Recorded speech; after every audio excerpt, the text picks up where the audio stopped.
नमस्कार, आपण पाहताय जनप्रवास लाईव्ह आणि मी जयश्री शेलार. पाहुयात जिल्ह्यातील बातम्यांचा सुपरफास्ट आढावा. सांगली लोकसभेसाठी काँग्रेस उमेदवारीचा घोळ अद्याप मिटताना दिसत नाहीये. उमेदवारी निश्चितीसाठी आयोजित केलेल्या बैठकीतच काँग्रेस पक्षांतर्गत गटबाजी दर्शन झालंय. एकमेकांची उणीधुणी काढण्याचा प्रकार बैठकीत घडलाय. त्यामुळे उमेदवार निश्चितीचा निर्णय दिल्ली दरबारी सोपवण्यात आलाय. दरम्यान लोकसभेसाठी शहर जिल्हाध्यक्ष पृथ्वीराज पाटील यांचं नाव आघाडीवर आहे. सांगली लोकसभेसाठी काँग्रेसच्या उमेदवारीबाबत चर्चा करण्यासाठी माजी मंत्री हर्षवर्धन पाटील यांच्या निवासस्थानी माजी मुख्यमंत्री पृथ्वीराज चव्हाण यांनी बैठक घेतली. या बैठकीला माजी मंत्री हर्षवर्धन पाटील, प्रदेश उपाध्यक्ष सदाशिव पाटील, जिल्हाध्यक्ष आमदार मोहनराव कदम, आमदार विश्वजित कदम, माजी मंत्री प्रतीक पाटील, वसंतदादा कारखान्याचे अध्यक्ष विशाल पाटील, जयश्रीताई पाटील, शहर जिल्हाध्यक्ष पृथ्वीराज पाटील, विक्रम सावंत आदी उपस्थित होते. सांगली लोकसभेसाठी माजी मंत्री प्रतीक पाटील, आमदार विश्वजित कदम, शहर जिल्हाध्यक्ष पृथ्वीराज पाटील, विशाल पाटील यांच्या नावाची चर्चा सुरू आहे. याबाबत माजी मुख्यमंत्री आमदार पृथ्वीराज पाटील यांनी बैठकीत चर्चा केली आहे. सर्वांनी मतं जाणून घेतली आहेत.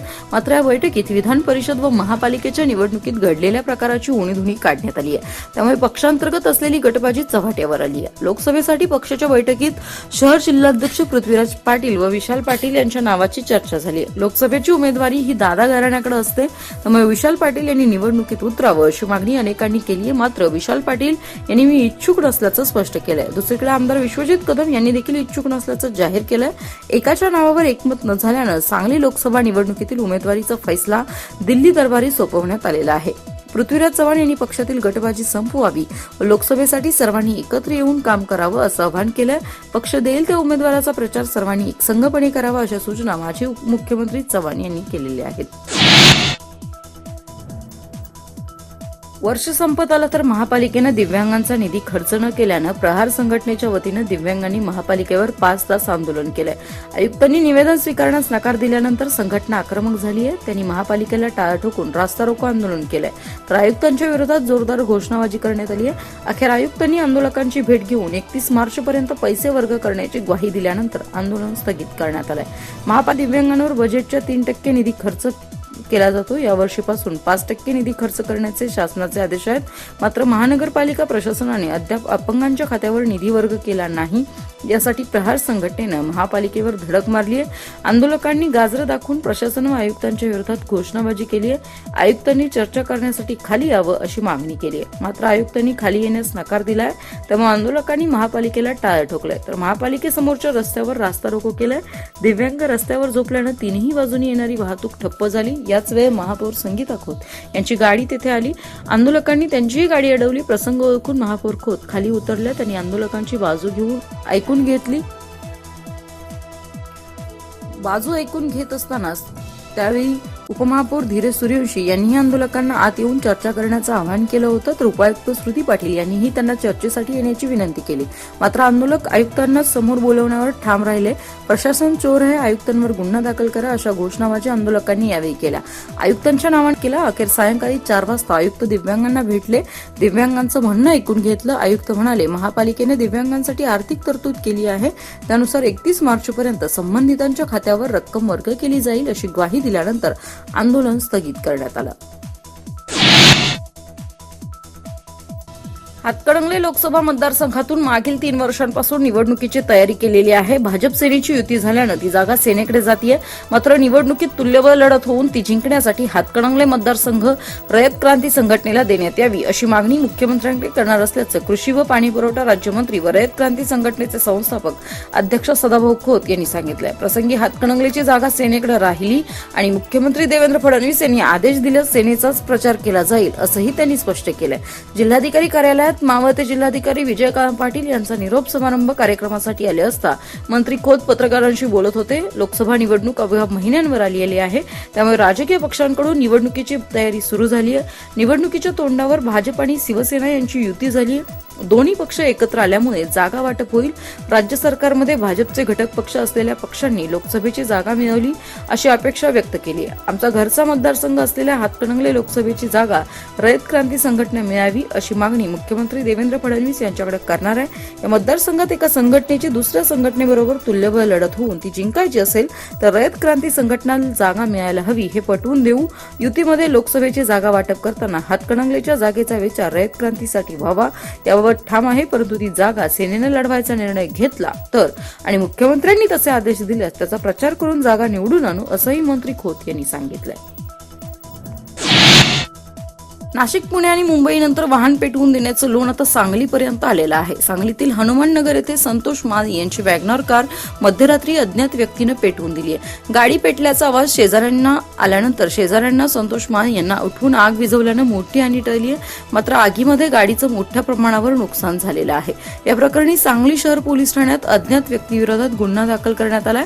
घडलेल्या या प्रकारामुळे नागरिकांमध्ये मोठं भीतीचं वातावरण आहे. गणेश मादी हे सांगलीतील गणेशनगर येथील गल्ली नंबर 1 मध्ये राहतात. रात्री जेवण करून कुटुंबीय झोपल्यानंतर पहाटे 3 वाजण्याच्या सुमारास मादी यांची 4 चाकी वॅगनर गाडी अज्ञात व्यक्तीने पेटवून दिली आहे. गाडी पेटवल्याचा आवाज शेजारी राहणाऱ्यांना आला. त्यांनी तातडीनं गणेश मादी यांच्या घराकडे धाव घेत त्यांना उठवलं. शेजारी राहणाऱ्यांनी आणि गणेश मादी यांच्या कुटुंबियांनी तातडीनं आग विझवली. सुमारे अर्धा तास गाडीला आग लागल्यानं गाडीचे लाखो रुपयांचं नुकसान झालंय. गणेश मादी यांनी या घटनेची कल्पना सांगली शहर पोलिसांना दिली. शहर पोलिसांनी घटनास्थळी तातडीनं धाव घेत पंचनामा केला. या प्रकरणी अज्ञात व्यक्तीविरोधात शहर पोलिसांनी गुन्हे दाखल केले आहेत. भरवस्तीत वाहन जाळल्याच्या घटनेनं शहरामध्ये दिवसभर खळबळ उडाली होती. यामुळे नागरिकांमध्ये मोठं भीतीचं वातावरण पसरलेलं होतं. मराठा क्रांती मोर्चाच्या आंदोलनादरम्यान राज्यातील हजारो मराठा तरुणांवर सरकारनं गुन्हे दाखल केलेत. शिवप्रतिष्ठानचे संस्थापक संभाजी भिडे यांच्यावरील गुन्हे हे सरकारने तातडीनं मागे घेत, मात्र मराठा तरुणांवर अन्याय करून त्यांच्यावरील गुन्हे मागे न घेता ते अत्याचार करत आहेत. आमचीही वेळ येईल, आमचं सरकार आल्यावर कोण कोणावर किती गुन्हे दाखल करतंय हे बघून घेऊ असं आव्हान निलेश राणे यांनी सरकारला दिले. तसंच भाजप सेना ही युती नव्हे तर बनवाबनवी आहे अशा शब्दात त्यांनी शिवसेनेचाही समाचार घेतलाय. नितेश राणे हे सांगलीमध्ये आले असता पत्रकारांशी ते बोलत होते. सांगलीमध्ये शिवराज्याभिषेक सोहळ्याची विश्वविक्रमी रांगोळी काढण्यात आलेली आहे. ही रांगोळी पाहण्यासाठी नितेश राणे या सायंकाळी सांगलीमध्ये आले होते. मराठा आंदोलकांवर दाखल असलेले गुन्हे मागे घेण्यावरून त्यांनी सरकारचा चांगलाच समाचार घेतलाय. महसुली जमेपेक्षा शासनाकडून मिळणाऱ्या अनुदानाच्या कुबड्या घेत महापालिका प्रशासनानं सन 2019-20 चा 750 कोटींचा अर्थसंकल्प तयार केलाय. आज स्थायी समितीच्या सभेत आयुक्त रवींद्र केबुडकर यांनी स्थायी समितीचे सभापती अजिंक्य पाटील यांच्याकडे तो सादर केलाय. त्यामध्ये कोणतीही करवाढ नाही. शिवाय नदी प्रदूषण रोखण्यासाठी शेरी नाल्याचं पाणी शुद्धीकरण, घनकचरा व्यवस्थापन, पंतप्रधान घरकुल योजना, महानगरपालिकेच्या कॉल सेंटरसाठी आर्थिक तरतूद करण्यात आली आहे. महापालिकेच्या स्थायी समितीची सभा सभापती अजिंक्य पाटील यांच्या अध्यक्षतेखाली पार पडली. सभेत आयुक्त रवींद्र केबुडकर 18-19 चे सुधारित 2019-20 चं अंदाजपत्रक सभापतींकडे सादर केलंय. महसुली व भांडवली जमेसह 750 कोटींचा तर 41,87,000 रुपये शिल्कीचा अर्थसंकल्प सादर केला. अर्थसंकल्प सादर करताना प्रशासनानं कोणतीही करवाढ लादलेली नाहीये. यामध्ये प्रामुख्यानं शासनाकडून सर्व रेकॉर्डचं विलगीकरण ऑनलाईन करण्याचे आदेश दिले आहेत. यानुसार 8 बंडल सिस्टीमनुसार सर्व जुनी कागदपत्रांचे रेकॉर्ड ठेवले जाईल. संपूर्ण संगणकीकृत यंत्रणेसाठी 1 कोटी रुपयांची तरतूद करण्यात आली आहे. शहरात नागरिकांना विविध सुविधांसाठी सेवेची गरज असते अशा इलेक्ट्रिकल, प्लंबरसह सर्वच वस्तू नागरी सुविधांसाठी कॉल सेंटर उभारण्यात येणार आहे. सांगली मध्यवर्ती बसस्थानक परिसरातून कोल्हापूर येथील महिलेचे रोख रक्कम आणि दागिने पर्स लंपास केल्याची घटना आज घडली आहे. सांगलीमध्ये नातेवाईकांच्या धार्मिक कार्यासाठी संबंधित महिला आल्या असता चोरट्यांनी हात साफ केला. कालच आमराई येथे महिलेच्या गाडीची डिक्की फोडून रोख रक्कम व सोन्याचा ऐवज लंपास केल्याची घटना ताजी असतानाच आज भर दिवसा बस स्थानकातून 17 तोळे दागिने, रोख रक्कम असा एकूण 5.5 लाखांचा मुद्देमाल चोरट्यांनी लंपास केल्याची घटना उघडकीस आल्यानं एकच खळबळ उडाली आहे. या प्रकरणी अज्ञात चोरट्यांविरोधात सांगली शहर पोलीस ठाण्यात गुन्हा दाखल करण्यात आलाय. सांगली बसस्थानकावर गर्दीचा फायदा उचलत अज्ञात चोरट्याने 17 तोळे सोन्याचे दागिने असलेली पर्स चोरून नेल्याची घटना उघडकीस आली आहे. कोल्हापूर जिल्ह्यातील असणाऱ्या लक्ष्मी विष्णू मोरे या सांगलीत असलेल्या त्यांच्या नातेवाईकांकडे एका धार्मिक कार्यक्रमासाठी पती, मुलगा आणि सुने समवेत आल्या होत्या. कार्यक्रम संपल्यानंतर त्या आपल्या गावी परत चालल्या होत्या. बस स्थानकावर असणाऱ्या गर्दीचा फायदा उचलत चोरट्याने सोन्याचे दागिने आणि रोख रक्कम असलेली पर्स हातोहात लांबवली. बसमध्ये बसल्यानंतर आपली पर्स चोरीस गेल्याचं लक्षात आल्यावर सौ मोरे यांनी सांगली शहर पोलीस ठाण्यात धाव घेत तक्रार दिली आहे. या घटनेची पोलिसात नोंद झाली असून पोलिसांनी अज्ञात चोरट्यांच्या विरोधात गुन्हा दाखल केलाय. पोलिसांनी आरोपीचा शोध घेण्याचा सीसीटीव्ही फुटेज ताब्यात घेतलेला आहे. नाट्यपंढरी सांगलीत पहिल्यांदाच पहिल्या आशिया चित्रपट महोत्सवास आजपासून प्रारंभ झालाय. 3 दिवस चालणाऱ्या महोत्सवात 2 स्क्रीनवर 12 देशातील 18 भाषेतील 30हून अधिक चित्रपटांचं प्रदर्शन करण्यात येणार आहे. त्यामध्ये फर्जनचे दिग्दर्शक दिग्पाल लांजेकर आणि कट्यार काजत घुसली चित्रपटाचे निर्माते सुनील फडतरे यांची मुलाखत पत्रकार शिवराज काटकर आणि सांगली फिल्म सोसायटीचे डॉक्टर निरंजन कुलकर्णी यांनी घेतली. सकाळी आमदार सुधीर गाडगे यांच्या हस्ते महोत्सवाचं उद्घाटन करण्यात आलंय. आशियाई देशातील एका चित्रकर्मीस झेनिथ आशिया हा सन्मान देऊन गौरवण्यात येतो. यंदा या पुरस्कारानं चित्रपट निर्माते फडतरे यांचा गौरव करण्यात आलाय. वैविध्यपूर्ण निसर्ग संपदा, उपलब्ध साधनांचा विचार करता सांगलीत परिसरात अनेक दर्जेदार मराठी चित्रपटांचं चित्रीकरण होत आहे. कट्यार काजत घुसली, काशीनाथ घाणेकर सारखे चित्रपट सांगलीत चित्रित झालेले आहेत. त्यामुळे चित्रपट निर्मितीसाठी या भागात पोषक वातावरण आहे. या भागात चित्रपटांची निर्मिती होत असल्यानं स्थानिक कलाकारांना संधी मिळत असून इतर रोजगारांच्या संधीही वाढत आहेत. यापुढे सांगलीत अधिक प्रमाणात चित्रपटांचं चित्रीकरण व्हावं यासाठी प्रयत्नशील असणार आहे, असं प्रतिपादन आमदार सुधीर गाडगे यांनी दिलंय. 3 दिवस चालणाऱ्या महोत्सवात आशियातील विविध भाषातील चित्रपट दाखवले जाणार आहेत. पहिल्या दिवशी पुष्पक विमानासह इतर चित्रपटांना रसिकांची गर्दी होती. सायंकाळी चित्रपट निर्माते सुनील फडतरे यांनी रसिकांशी संवाद साधला. फिल्म सोसायटीचे अध्यक्ष अशोक सावंत यांनी स्वागत केलं, तर कार्यक्रम सचिव डॉक्टर निरंजन कुलकर्णी यांनी प्रास्ताविक केलं. मानपत्राचं वाचन महेश कराडकर यांनी केलं. यावेळी सचिव यशवंत घोरपडे, अरुण दांडेकर यांच्यासह सांगलीकर कलाकार रसिक मोठ्या संख्येने उपस्थित होते. शासकीय पातळीवरून अनेक योजना येत असतात, मात्र त्यांच्या अंमलबजावणीत प्रशासनाचा नेहमीच कस लागत असतो. या योजनांची योग्य अंमलबजावणी करत असताना सर्वसामान्य जनतेच्या प्रश्नांची सोडवणूक करण्यात येत होते. 20 महिन्यांच्या कालावधीत सांगलीत जनतेने केलेल्या सहकार्यामुळेच राज्यात उल्लेखनीय प्रभावी कामकाज करता आलं, अशी भावना मावळते जिल्हाधिकारी विजय काळम पाटील यांनी व्यक्त केली. प्रशासनाच्या वतीने पदोन्नतीवर बदली झाल्याबद्दल काळम पाटील यांना निरोप, तर नूतन जिल्हाधिकारी डॉक्टर अभिजित चौधरी यांचा स्वागत कार्यक्रम आयोजित केला होता. यावेळी कृषी राज्यमंत्री सदाभाऊ खोत, आमदार सुरेश खाडे यांची प्रमुख उपस्थिती होती. ते म्हणाले, जिल्हाधिकारी पदाचे सूत्र एक आव्हान म्हणून स्वीकारलं होतं. प्रशासनातील अधिकारी, कर्मचारी व सर्वसामान्य जनतेच्या सहकार्याशिवाय हे शक्य झालं नसतं. केवळ योजनांची अंमलबजावणीवर भर न देता जिल्ह्यातील विविध घटकांना न्याय देण्याचा मी प्रयत्न केला.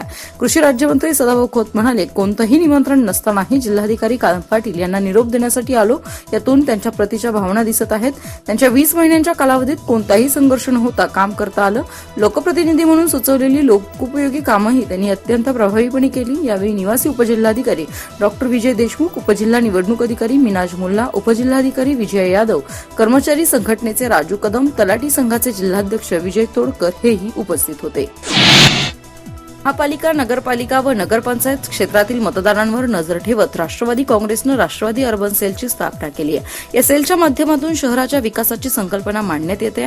या सेलची टीम राज्यभर दौरे करत असून सोमवार दिनांक 25 रोजी ती सांगलीत येणार असल्याची माहिती राष्ट्रवादीचे कार्याध्यक्ष अविनाश पाटील व शहर जिल्हाध्यक्ष संजय बजाज यांनी दिली आहे. राष्ट्रवादीचे प्रदेशाध्यक्ष आमदार जयंत पाटील यांनी राष्ट्रवादी अर्बन सेलची स्थापना केली आहे. त्याच्या अध्यक्षा खासदार वंदना चव्हाण असून उपाध्यक्ष आमदार विद्याताई चव्हाण आहेत, तर सचिवपदी सांगलीचे माजी महापौर सुरेश पाटील हे आहेत. या टीमचा राज्यभर दौरा सुरू आहे.